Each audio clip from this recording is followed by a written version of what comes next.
My name is John Constantinidi. I'm chairing this workshop entitled District Chilled Water and Building Systems Heat Exchange Equipment and Impact on Operations.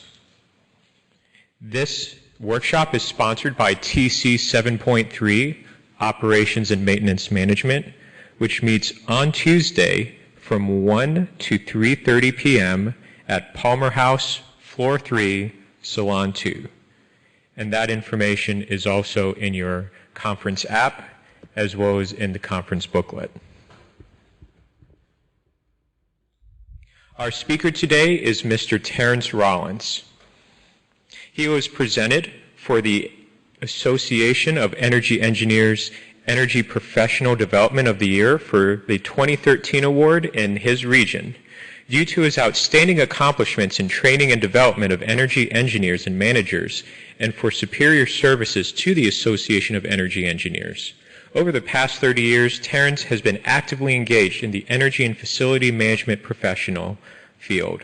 Mr. Rollins was selected by the IFMA headquarters to assess IFMA for workplace in 2013, 14, 15, and 16 with their education planning committees. Terrence works as a project manager with RHC Global Energy Solutions and is an AEE presenter, speaker, and moderator at the 2014, 15, and 16 World Energy Engineering Congresses. Terrence concurrently serves as a member of ASHRAE Technical Committee 7.3, Operations and Maintenance Management. Terrence is a 2012 Ferris State University Distinguished Alumni and partnered with Ferris State University Alumni Association to create the Richard L. Shaw Scholarship Award for the Ferris State University HVAC&R program. Terrence is the author of the RHC Global Energy Solution Master's Thesis. Please welcome Mr. Terrence Rollins.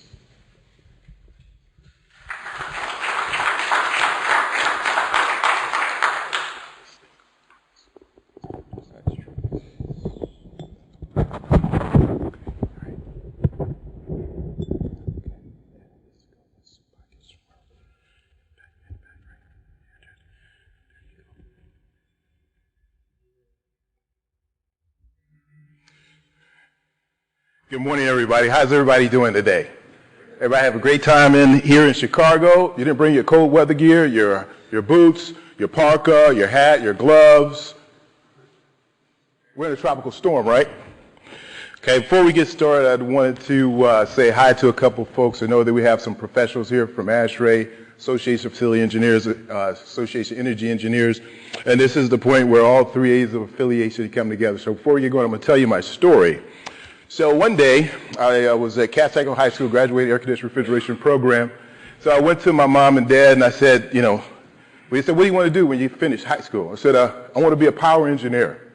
They said, great. So they gave me a broom. Okay.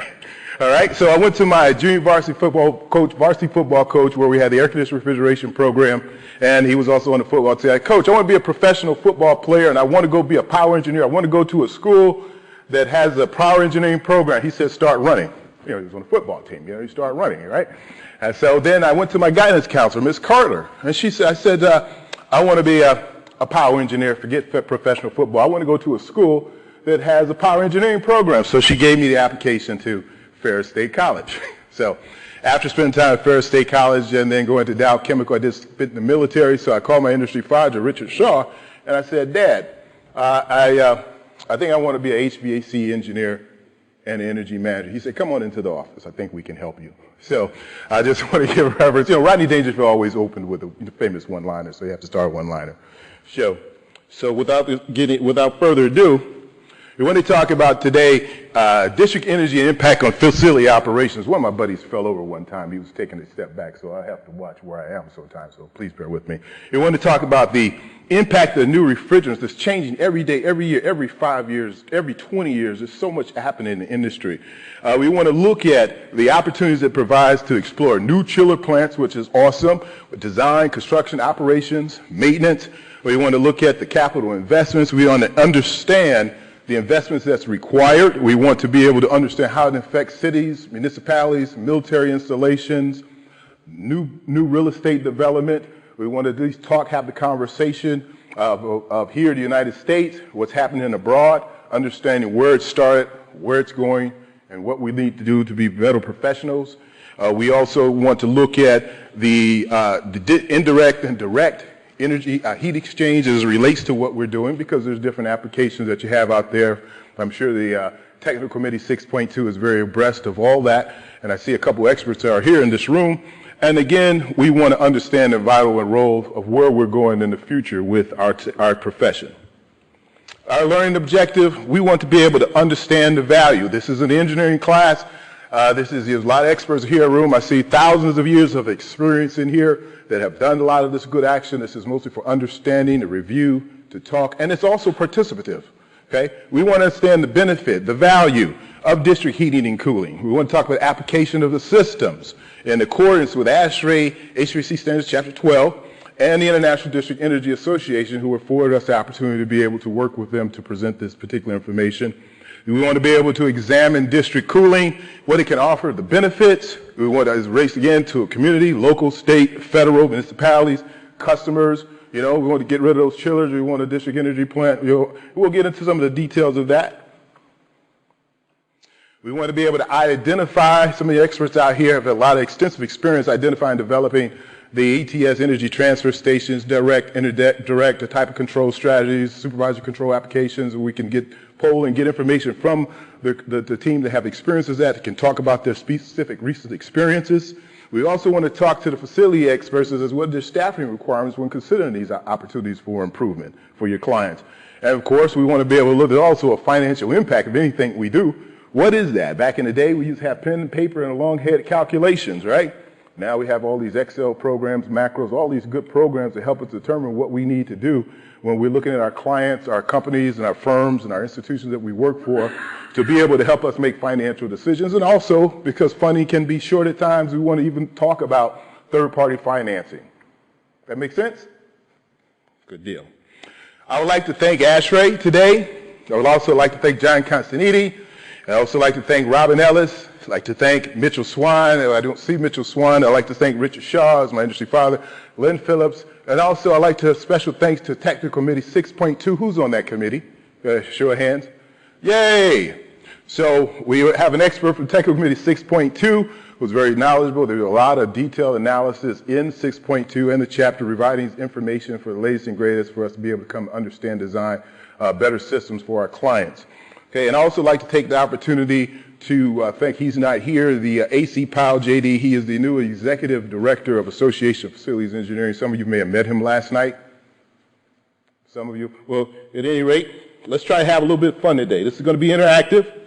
Okay, you'll see two repeats here. One's theoretical, one's empirical. But we're going to talk about district cooling and impact on facility management operations. What you do in the beginning impacts what you do downstream.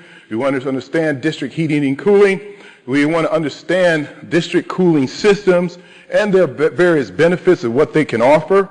We want to be able to identify again and develop different types of design interface and energy transfer stations, heat exchangers, things of that nature. We want to talk about that, have those discussions. Then we want to examine again from the empirical standpoint, from your experiences, what you have seen in the industry. What is your actual experience? And we want to talk about some of the new financial packages and programs out there that are there to help us. Okay, here's a picture that from our current state today of 2017, as the current electrical systems that we have today. We understand this is part of the professional development hours test. There's test questions within this. That we look at our current state. What we do, we put 100% that goes into 60% off the roof, as we used to say, and the other percentage goes for useful measures. In opportunity for generate heat and power, we take that, we look at that 100%. Now we have 75% of that energy that is being used is consumed. Now we use that domestic hot water. We take that energy, we sell it back to someone. So now things are changing quite a bit. There's a guy coming up in the city of Detroit watching the steam from the big city. Everything was going out the drains, out the streets. Everybody was sleeping, living warm. We need to capture that energy, put it back into the grid, put it back into our customers to be as more efficient as possible. Does that make sense?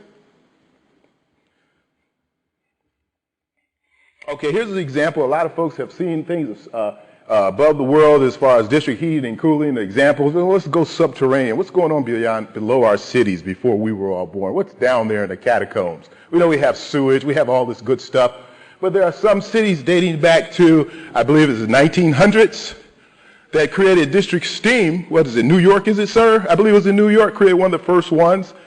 Sir, is that correct? Yes, that's right. One of our technical committee experts that started, hey, steam was used for what? Locomotive power, right? It was used to drive machinery. Some of you might be young enough to remember the vertical single acting compressors, horizontal single acting compressors. Everybody remember those from the old communist steam locker days? Yes, you do. Okay. And then we want to look at the comparative analysis. This is also a question. We look over to the right. What's happening with our standard power today? 100%, 60% out the roof, 40% used, right? Now, if we look at what we want to do with district energy, following our technical committee experts and the direction that they want to go, and so the International District Energy Association and all the associations, we want to take that useful power. We want 20% out the roof, right? When I say out the roof of the building, we want 20% going out the production of the power plant. We want to take the other 40%, feed it back into the grid or for our customers, and we want to take the other 40%, use it other useful products and measures. There's so much technology that's out there now that it was compared to years ago when I was a young guy. Again, I was given the broom. I was supposed to go sweep in the power plant. I want to be a power engineer. We go back to that story. There's so much action that has changed over the years that helps us become more proficient and better. A lot of my exposure has been from empirical walking through buildings, walking through plants and things of that nature. And over a period of years, I began to realize, hey, there's formulas and calculations associated with the stuff. You need to understand this. So again, working to be a power engineer. Okay, this is a picture that NREL has of the chart. I can send this to you. You can see the charts of various schools, municipalities, and the categories of how much district energy has changed. Some of the colleges, municipalities, and some of the military installations I've been on. I've seen some existing infrastructures, colleges, schools, the clients. Education is always going to be here. We're always looking to improve our educational campuses for our students, make it attractive for them to come and graduate and become alumni, pay back into the alumni association system, and to keep it going, send the kids to college if you can, send them to be a power engineer. Don't send them to be a custodian like me, right? Send them to be a custodian. Okay. All right, district energy. Okay, Corey Robert Thornton, the International District Energy Association, District Energy, CHP, Microgrid.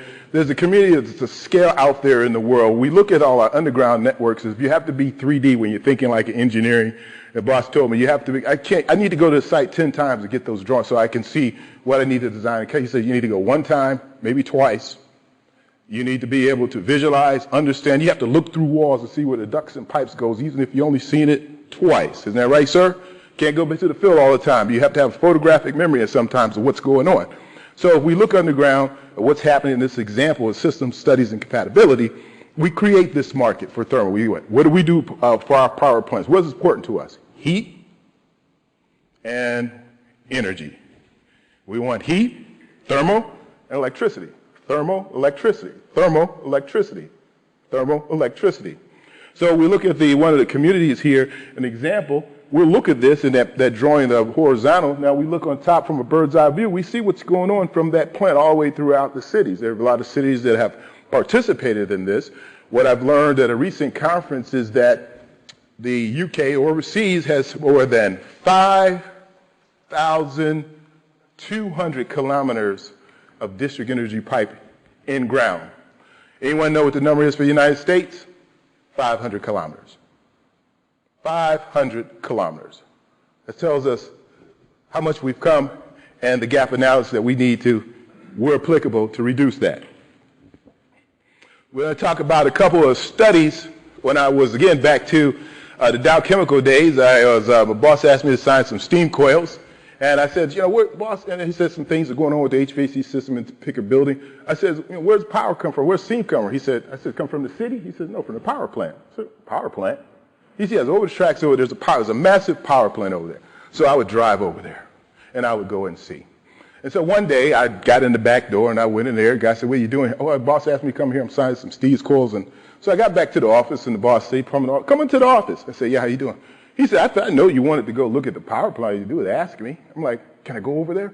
Can I go see? Can I go see? And so he said, yeah, sure. John Wells said, yeah, go over there. I want you to go see what's going on. So I got a tour over there, and that's when I learned about old steam coal, old stoker fed 1935, Keating boiler plants, 500 megawatt generators, and I seen the control, I seen everything. I went home that day and I just thought about, wow, is this what a broom got me into a power plant? So I saw a power plant.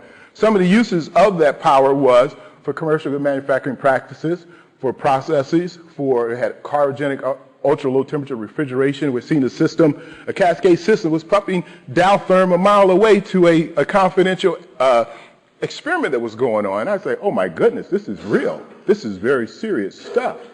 This is huge. So over in the power plant, there was these vessels or shell of a vessel. I asked the boss, what's that? Well, that's the nuclear power plant, Michigan consumers. They were going to work with them, and they were going to create a nuclear power plant. I said, here in Michigan, in the Midland? So there was a lot of protests, Federal Energy Regulatory Committee. They decided to make a decision to switch it to a wood-fired and convert the plant eventually into a plant that everyone could be happy with. That's when we learned that the power company could own a certain percentage of the plant. They call it what is a qualifying facility. Is that right? It's a qualifying factors. So you only can own so much of that. So today we have empirical studies and some real studies from IDEA that they've given to us, which I will pass out. Some of the Boston Green Steam projects that some of you have been aware of. The co-op project in the Bronx, again in the city, here's a 45 megawatt district energy CHP project. Princeton University is doing a lot of great things with microgrid, selling things back to the grid. Of course, we also have occurrence. I don't say disturbance or natural disaster. As a boiler expert taught me to say occurrence, or there was a situation that occurred. So what do you mean? You don't say EXPLOSION. You don't say it give you a heart attack. He said there was occurrence that occurred. And we had natural disaster situations happen. So in Hurricane Super Sandy, which everyone's piggyback on, which is great, we learned a lot. We learned about the sustainability of our operations. We recently learned about Atlanta Airport, sustain those operations while you're working on your core business. You want to sustain your operation during these natural disasters. They said that the CHP programs and the systems that were built in place were more efficient, and they were able to help other experts. So, of course, now there's more of a push to look at these systems in the case of Mother Nature is changing. She's getting a little older now, right? She's probably about, I don't know how many hundreds of years old. So we don't know what she's going to do. So we have to be prepared for these situations. As the experts of thousands and thousands of years' experience in this room, institutional knowledge that you have to take these new concepts now to the next level and create a family of power engineers that can meet the needs of industry. Another one is the thermal grid that we'll see a picture of. And we'll also take a look at the Toronto. Who's from Canada? Canada. So you have the deep water cooling program. You're familiar with that from Toronto. Take water from the thermal plane so many meters below, filtrate it, send it through heat exchangers, use that in the downtown Toronto area. And you don't need air conditioning systems, right? You don't use them as much anymore, right? Maybe supplemental. But think about that for a second. Using Mother Nature's resources to provide heating, cooling, and air conditioning. Dubai, we know what that's about, right? Beautiful. Okay, this is your picture, a typical office building, of what it looks like without your district energy. I mean, you've ever been on the roof shoveling snow from an HVAC unit so you can service it. I have, and especially with customers of course. So you look at all these rooftop units here on the left. You look at what's happening. Look at all this. Okay, what does that say? Refrigerant transition recovery. In 20 years, 25 years, we're going to need to replace these systems because the refrigerant that's in it is going to be outdated. So now we have to re-engineer the building, or we have to do something. What do we do with those occupants in the interim? They need ventilation. They need heating and cooling. They have to work. Do we take the operation somewhere else where we got this building and retrofit it? That's what we usually do, right? Or we have some swing space in another building. Or do we want a swimming pool on the roof, condos, everything? Why? You don't see anything up there. Why? Because everything is over at the district energy plant being pumped and delivered to this particular facility. Now they don't have as many operating engineers, chief engineers, union protests, because there are no chillers and boilers in this building. In large municipalities in the United States, we're required to have chief operating engineers and, of course, operating engineers union to maintain these chillers and boilers, right? But there's opportunities for improvement. Once those chillers and boilers have reached the useful end of their life, then what do? We have to look at that. Institutional knowledge is leaving us now. We need to bring the young YEA engineers into the fold to mix the 1,000-year Super Bowl winner expert that's violating plants throughout his life and career and get the young engineers together, cross-pollinate that experience and exchange that data exchange. Because young engineers don't have an opportunity like I did to go in a boiler plant and sweep and fall into a boiler plant. And, hey, this is a boiler. You know, now you have to have security clearances. You got to be cleared just to go in somebody's building just to train. That makes sense? We need that cross-pollinate that experience. We need to share. Okay, so we look at the typical financial analysis. Back in the day, when I say back in the day, years before I was born, even current, everything was done longhand math, stacks of paperwork, computer analysis, a little bit of computer analysis, handwritten calculations, load calc, all this good action. Now, all this stuff is automated. We look at two things when we're looking at financial energy projects. We look at the capital expense. CapEx is when you're ready to see what CapEx, capital expense, what's the long-term investment, what's it going to take, we're going to buy that down, appreciation, what are we going to do, what's our financial analysis, where our money's coming from, what's our donors aboard, what are they doing to help us invest into these opportunities and improvements. We want to look, these are typical things we have to look at. What's the situation of current chillers?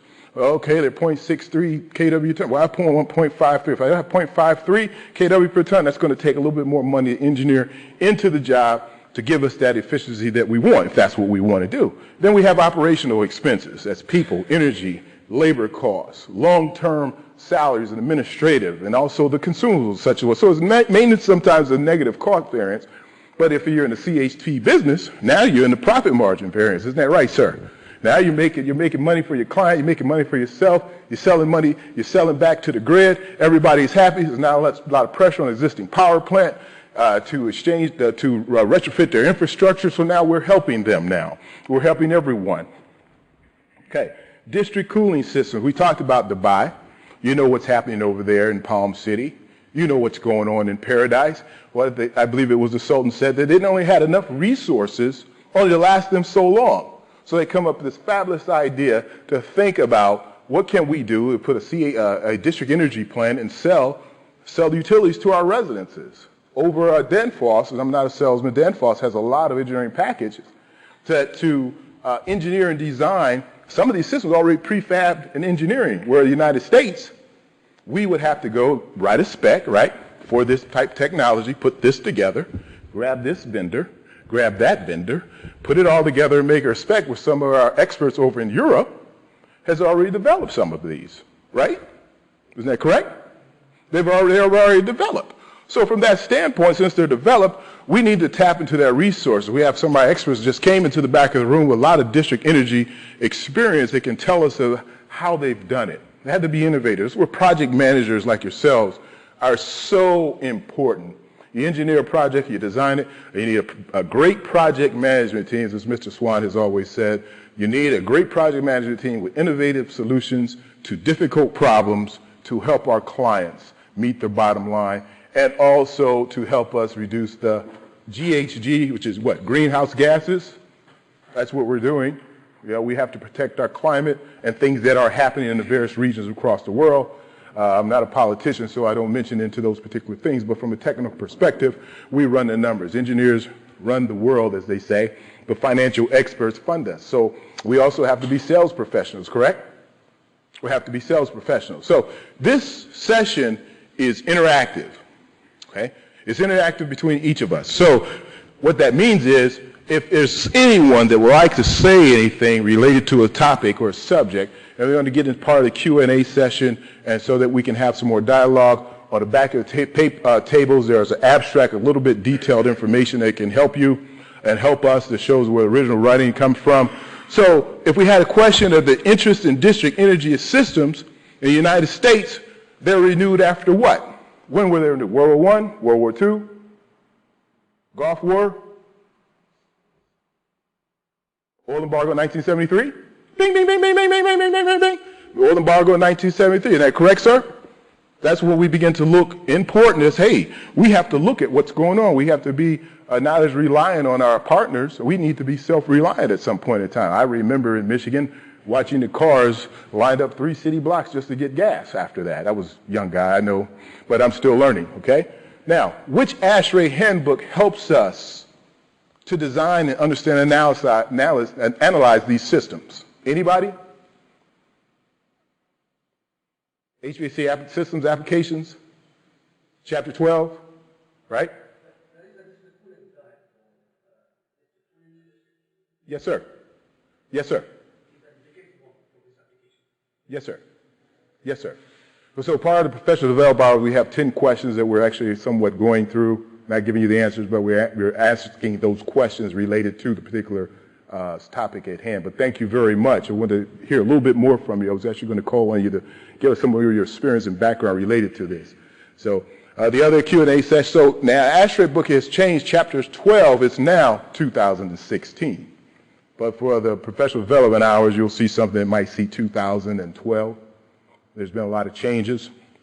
Okay, IDEA, International District Energy Association and ASHRAE work together to update which particular standard.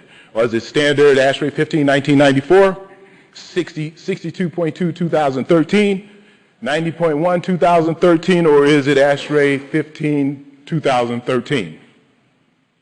We know ASHRAE 15 is what? Refrigerant, mechanical room safety.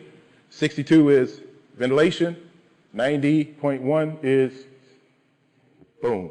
Who said that? Give that man a triple gold star. Energy. Okay. Now we looked at our diagram and we went back. I won't go back, but I'll go back. And we looked at, please forgive me. Well,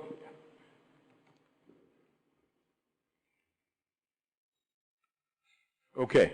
So we're in the QA session. So when we we're understanding traditional power plants, remember the diagram, and we're looking at new power plants. What is the useful energy that is being wasted to the environment? Anybody? 40%? Anybody else? 60, I say 66%. 66, give it to the man with the 3 gold stars, 60-something percent. Okay?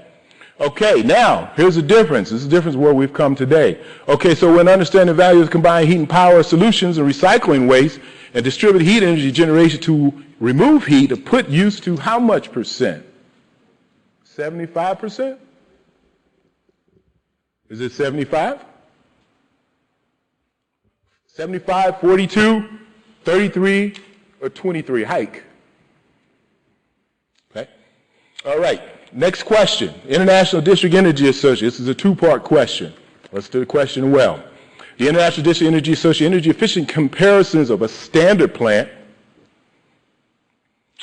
and a district energy combined heat and cooling power plant is A1 is 100% fuel input, 60% waste heat, 40% useful energy produced for electricity. B is 100% input, 40% waste heat, 60% useful energy produced for electricity, or 100% fuel input, 20% waste heat energy rejected, 40% useful energy produced for heating and or cooling via district energy systems, and 40% useful produced for electricity. That sounds pretty good. Or D, is it 100% fuel input, 40% waste, or is it 40% useful energy, 20% useful energy produced for electricity? You make the call. Right. So do you say A and C? Okay, yeah, that's what we produce, AC power, right? 60 hertz. Right? It's a 2-part question, remember that. Okay, which of the best practices financial software that can be used to evaluate district energy systems and supported by International District Energy Association? Anyone? Anybody? I know you've used that software before. Okay? Is it the Washington State Energy Extension Program? Is it the real cost financial analysis for energy projects? Is it the United States Department of Energy, CHP, Techno-Assisted Partnerships, and U.S. EPA CHP partnerships? Or is it Energy Star and the WBDC? Right? Whole Building Design Guide? Okay. You know the answer, right? The other is, when you're applying for district heating and cooling that works for alternative boilers, what are the factors used to evaluate district energy systems? Anyone? Anybody have an idea, thought, process? What you use for your experience? Okay, I have 4 opportunities right here. Here's one. After a catastrophic systems failure.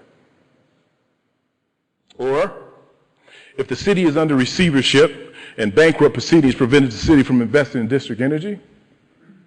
Or low density, old mega developments, inflexibility, existing 100-year-old buildings, campus setting with new buildings?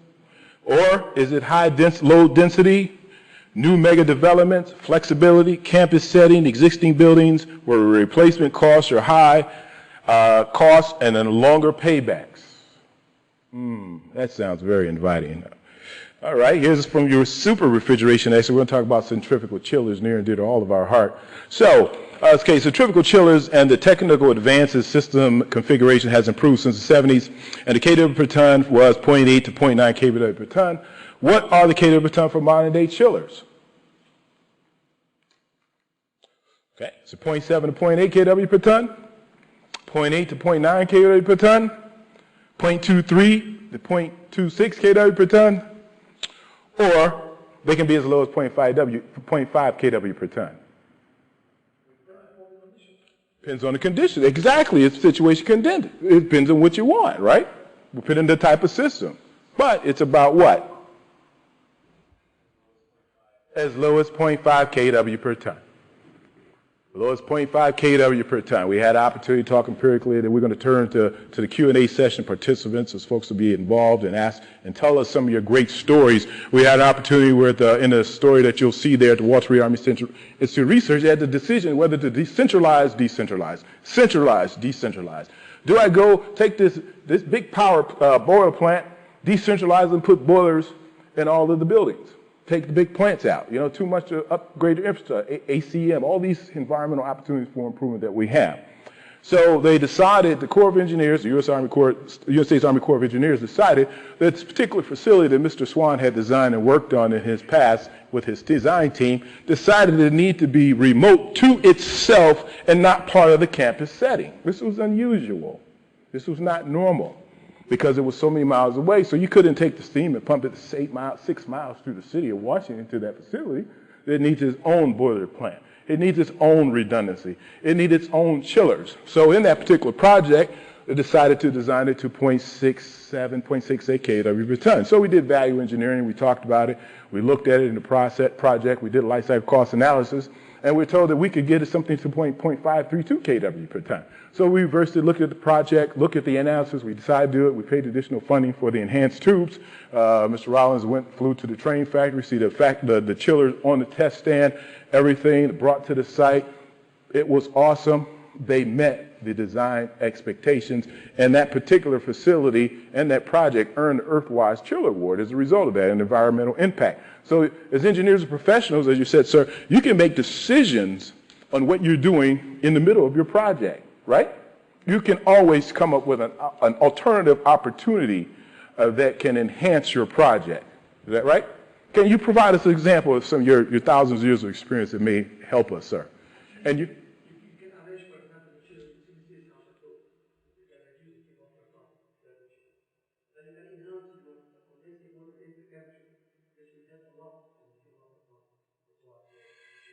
That's awesome. Everybody hear the expert here, what he said? Do you need a microphone, sir? We're going to bring you a microphone. We think that I'll be roving around with a microphone here, so if anyone wants a microphone or wants to say anything, just raise your hand and I'll move it around, okay?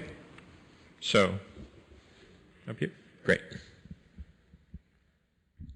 My name is Mustafa Said. I'm the technical director for Empower. Empower is immersed central cooling. It is the biggest district cooling provider in the world.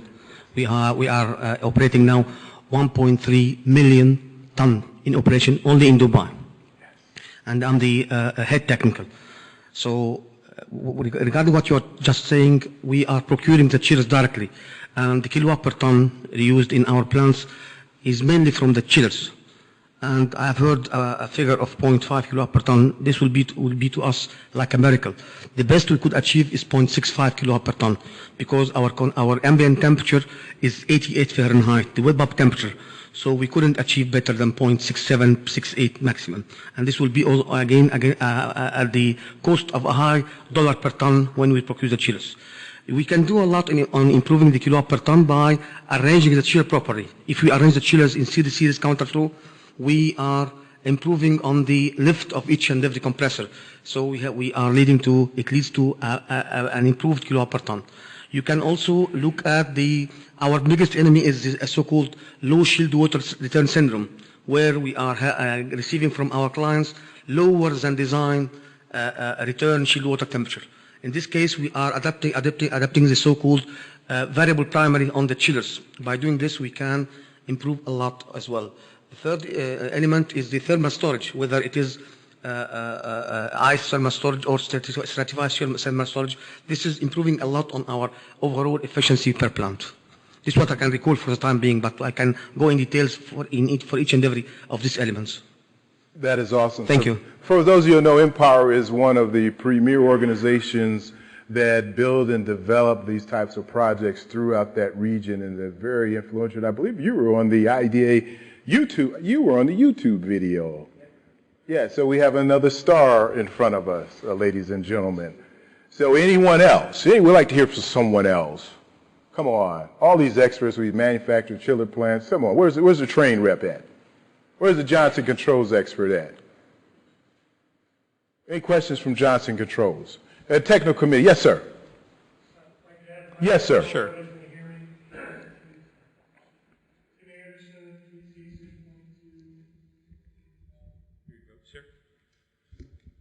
Thanks. Terrence, that was a great slide presentation. I wanted to give just a couple of comments on the 60% heat going out the stack. That is true on average. I think our higher ed friends in the States do a little better job at that. And there's a reason for that. So the district energy business grew out of the utilities, and they're a regulated business for the most part. So if anybody, I'm not a politician, but I do know one thing, that most of these companies are out to make money, just like everybody is supposed to be doing. We all want to put a shirt on every day. But they're not motivated as they should be to try to improve their efficiency. I think I'm saying that right. If they save on fuel, that typically gets passed on to the customer and it doesn't go to the company. So the opportunity for utilities to make that improvement is usually with turnover or new equipment, and those are kind of the big decision makers for them, but it doesn't happen very often. It's a 20 or 30 year decision for them. So that's just one thought. And the other comment I wanted to make was when you compare let's say a new building for self-generating versus your local district energy provider as your source, a lot of people tend to look at the base costs of comparison, and what I would say to that is it's not really a fair comparison, because your district energy provider is providing more of a product as opposed to your electric company, which is providing you a raw energy for you to convert and turn into lights or cooling or heating.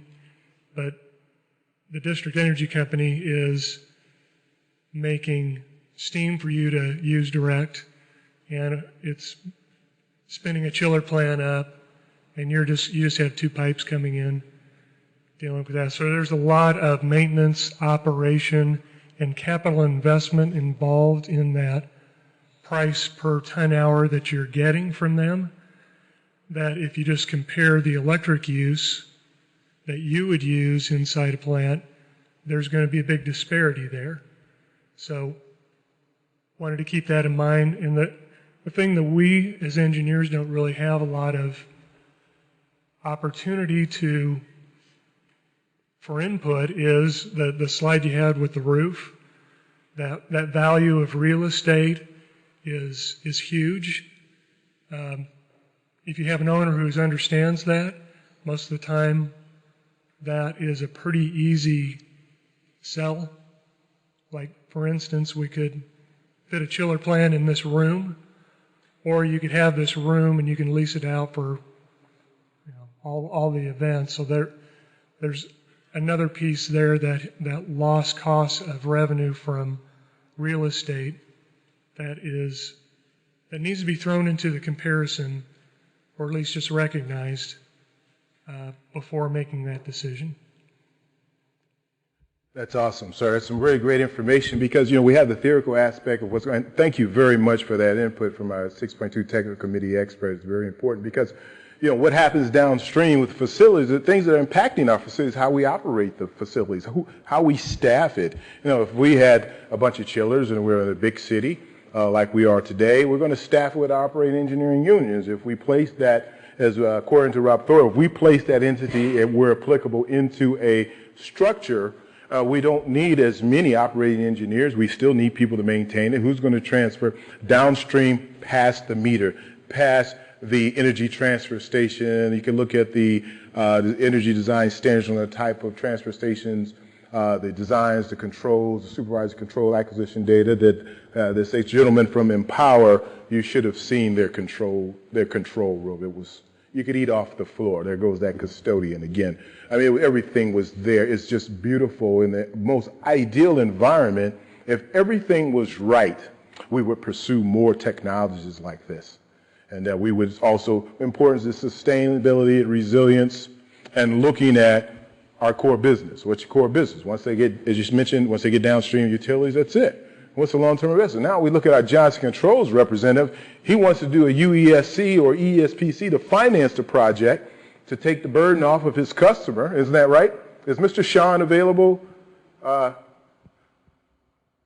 sorry, I thought I saw a Johnson Controls. One of our energy experts from Johnson Controls Association engineers always looking to finance because the money is not always there. So you look at development like Empower, no problem. Here, yes? Well, yes, you're right. You're right. Well, yes. Talk to us. We don't compute chillers based on the initial cost or the tax. We have to go through a so-called life cycle cost. This is fundamental. If you are, by definition, district energy is a business. It is not an engineering, it's a business. We have to make money by the end of the day. So being a business, it has to be properly studied from the feasibility up to the operation. One of the KPIs of our senior management in Empower is the kilowatt per ton, the plant overall kilowatt per ton. So it is of our benefit to reduce the consumed kilowatt per ton. So the major element in the consumption of the kilowatt per ton is the chiller. And this is why we outsource a lot of things. We outsource the construction of the plants, we outsource the consultant, we outsource most of our procurement. However, when it comes to the chiller itself, we don't outsource it. We procure it ourselves. We put some specification, criteria, and then we inform the chiller manufacturer what will be the criteria for selecting. The life cycle cost is a must. We, most of the time, procure the chiller which has not the best dollar per ton. But in overall, the kilowatt per ton and the life cycle cost is the most important criteria. Because by the end of the day, I'm saying again, it is a business. We have to make money by doing this. And this is the main reason for sustaining markets. If you are not beneficiary, winning money, you won't withstand in the competition. In Empower, in Dubai, only in Dubai, we have 5 competitors in district cooling. So if you are not strong and making money, you won't sustain. That's awesome. It's very important. And for our refrigeration, where's our refrigeration experts and refrigerants on the committee?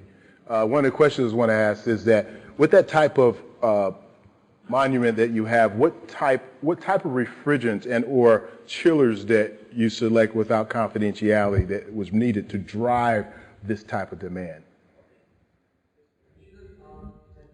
Yes.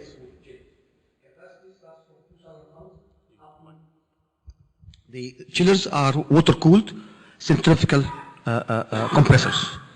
We are outsourcing this from Rain, Carrier, York, or Johnson Control, McWay, which is Daikin now, Who else? Mitsubishi from Japan, and there is a fifth company from Carrier, Daikin, Trained, and Johnson Control. So these are the major manufacturers. The capacity starts from 2,000 up to 6,000 tons per module. Module means a series counterflow. 2 chillers arranged in series counterflow. When it comes to the refrigerant, if for example you omit the R123, you are by doing this omitting train, which you cannot do. If you are omitting the open compressors, you are disqualifying York or Johnson Control. So our specifications should be open to avoid any monopoly. Now, Train has come with a new refrigerant, which is R1233ZE. And the cost, or the initial cost, is better than the 123, as well as the kilowatt per ton. So now we are approving 1233ZE, 1234ZF, which is a high pressure refrigerant. 134A is still there, but we have to be open in order to avoid or we have to avoid the monopoly of the chair manufacturers. So this is it. Did everyone hear that? Did everyone capture that? What the expert is saying that when you're going to make a decision, it's important to determine what type of refrigerant you use. And some manufacturers cannot meet the specification, so you make it open that they may decide to go to their inventors and say, we have a machine, we have the technology, we can invent something like this that is going to work. And before those chillers are manufactured and produced and sent where, overseas or in the United States, they have to go through the factory test, correct? We have to. You have to. You have to. You have no choice. It is required and should be written in that one of your experts spend a week, 2 weeks to go to that factory and watch the performance test. We do that. It is because now when your facility management team has operated as an engineer, you know how to tell them what's happening with that piece of equipment. You know what the ASHRAE standards are going to be. The 4.4% tolerance, correct? Yeah, 5%, up to 5% from the capacity. Everyone hear that? It's up to 5%. The tolerance that if you spec something 0.56 kW per ton, you have 5% plus or minus on the test stand, and you've bought it. It has to be in line with the ASHRAE 575, which is the specification for water-cooled synthetic chillers. Awesome. Yeah. Awesome. That is awesome. Do we have a boiler expert out here today that can contribute to this? Where's our boiler expert?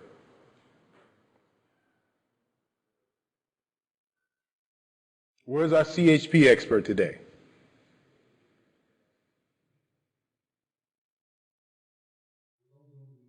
We don't do heating overseas. It's, we understand that. But here in beautiful downtown Chicago, where it's a balmy 30, 20 plus degrees, where it's usually -1, you really need to understand, we need to understand my boiler theory, boiler engineering, boiler design, because you have to be, again, the HVACR. HVACR is you're not just heating, you're not ventilating, you're air conditioning, you're ASHRAE, American Society of Heating, Refrigerating, and Air Conditioning Engineers. You need to fill out that formula for yourself, become more knowledgeable with that. Anything you'd like to close our techno committee expert? I know if we could leverage your experience. I know Mr. Turner, he's not here, wrote the article. You wrote the article with him, I believe, in the 2013 article about district energy, the ASHRAE standards. I did help some. Yes. Oh, you did help. Okay, great. So can you take us home? Can you close us out? Send us out in a nice way to our next session, highly motivated, so our patrons can really feel. So, a couple of things. On the maintenance side of keeping your building running, I think it's important to keep in mind that your district energy company, they know they're selling a product, and if the product is not being used properly or your customer's having trouble, it's been my experience that they're pretty sensitive to that, and all you have to do is pick up the phone and say, I'm having trouble, and you'll get people on site. Probably starts with service techs. I used to work for a district energy company in Cleveland. I got called on to a couple of buildings to help diagnose a problem, and they'll try to get it fixed for you as best they can. And so Okay. I just wanted to mention that. I think just a little more thought on the 60% reject. That's more for power plants than it is district energy companies, I believe.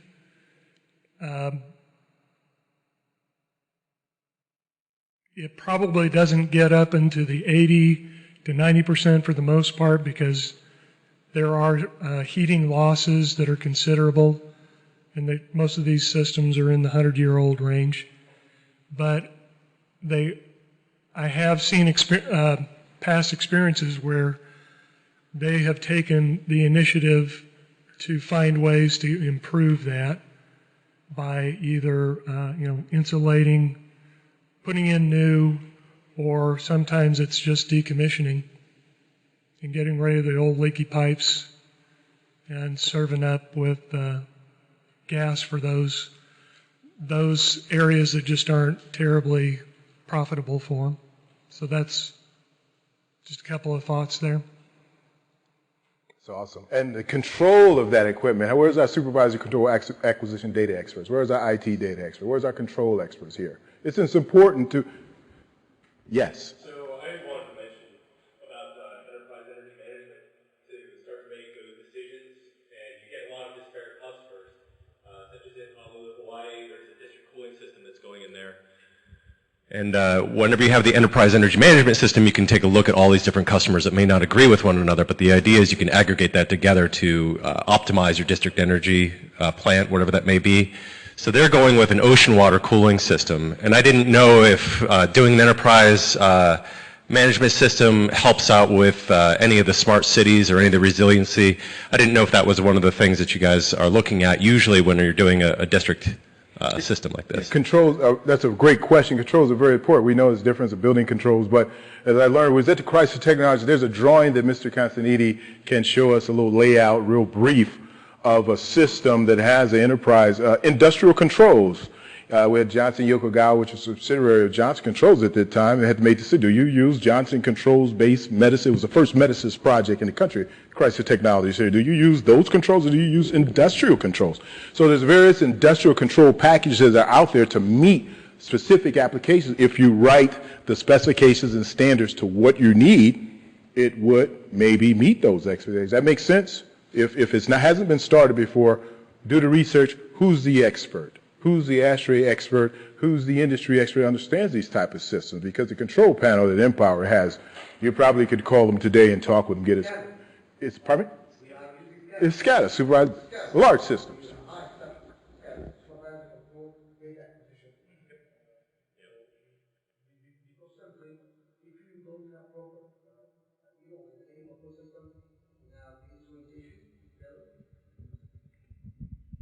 In any control system, we have 4 levels. The instrumentation level, which is installed inside the ATS room, sensing the pressure, temperature, blah, blah, blah. And then we have the management system. Both of these are PLC operated. And then we have the communication system that take all the information from each and every ETS to our centralized command and control system. And then we have the high-level decision. We have in Empower so-called CCC, Command and Control System. It is located inside our headquarters. From this, I can tell you instantaneously what is the consumed flow, what is the consumed power in each and every ATS from this Command and Control System. We are investing a lot in this because it's crucial and very important to do an efficient operation. So SCADA is our adaptive system. It's very expensive, yes, but the return of investment is very high with such systems. Wow. Reliability is very important. That is awesome. That is very awesome. It's very important to have the controls expert to be able, because you're looking at the dashboard, what's going on with this chiller, with this plant, in this building at any given time. Technology is something you could have systems that hit you right on your Palm Pilot or computer, wake you up in the middle of the night. Yes, sir. Mr. Swan has a question. Yeah, I'm Mitchell Swan from MDC Systems in Philadelphia. A lot of consideration for controls, obviously very important, and a lot of push now for sort of IoT, Internet of Things. what considerations do you think people should be taking into account with regard to security on IoT, hacking, and sort of making sure those systems are both resilient and secure, especially in light of discussions about critical infrastructure? I mean, if we start putting district energy systems in, you now expose a lot more critical operations to possible tampering or hacking, and the security considerations, I think, are considerable. You want to take that question? I'll take it. Yeah, actually, we have two systems. Actually, we have the billing system, which is easy to access, and we have, in district energy, there is so-called the metering. The metering, we have two types of metering. The main metering, or the bulk metering, which is located inside the ETS room, that tells you what type of power consumed in this building or in this ETS. And we have a so-called sub-metering, which is a different story. I'm not going to talk about it. This type of arrangement is connected to our CC by a system, which is not accessible by anybody. So there is no risk about it. And then we have the so-called billing system. The billing system is a transfer between whatever has been consumed and whatever will be taken from or paid by our clients. So there is no risk of hacking or whatsoever. That's it. So we are ensuring insulation between billing and measuring or scaling or metering the energy. There is no risk of it's not easy for him to hack or to penetrate our system. We have a proper firewall, if this is the right terminology. Yes.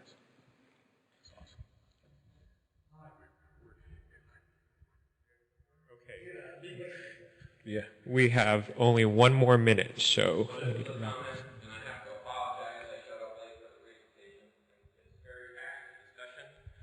My name is Steve Tredenik. I'm with Burns & McDonnell here in Chicago. I'm a member of TC 6.2. So I know Tim's been mentioning some comments and responding to the questions. I just want to invite everybody in the room to come to our TC meeting this afternoon. So from 1 o'clock to 1 o'clock to 3 o'clock is our subcommittee meetings, and 3 to 5 is our main meeting. So if you're passionate about this topic, that's the technical committee to get involved in. And Mustafa, I expect to see you there. Thank you. Good presentation and good turnout. Thank you. Thank you. So it wouldn't be this way without you. Burnham Room and 7th floor. Burnham 4, I believe. Okay. Thank you. I think that's it. Yes, sir. Thank you so Thank you much. very